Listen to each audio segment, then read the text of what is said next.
கேட்டீங்களா மக்களே? இன்னைக்கு நாம் என்ன பண்ண போகிறோன்னா, நிலக்கடலை இருக்குல்ல, நிலக்கடலை. இந்த நிலக்கடலையை அவிச்சி தேயிலையும் வச்சு தான் இன்னைக்கு சாப்பிட போகிறோம். கேட்டீங்களா? இந்த நிலக்கடலை நல்ல ஆகாரம், நம்ம வாங்கி சாப்பிடணும். இந்த நிலக்கடையில் நிறைய சத்து இருக்குது. கேட்டீங்களா? இதை வேறு கடலையினா செல்லுவோம்.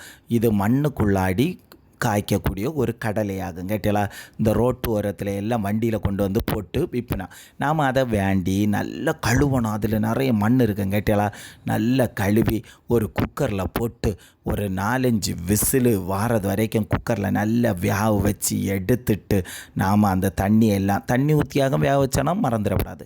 தண்ணி ஊற்றி நல்லா வேக வச்ச பிறகு அதை தண்ணியெல்லாம் வடித்து ஒரு பாத்திரத்தில் எடுத்து தேயிலையும் காய்ச்சி எடுத்துட்டு நாம் அந்த நிலக்கடலையை உடச்சி இந்த பருப்பை எடுத்து பார்த்தா பருப்பு பயங்கர பெருசாயிருக்கு. கேட்டீங்களா?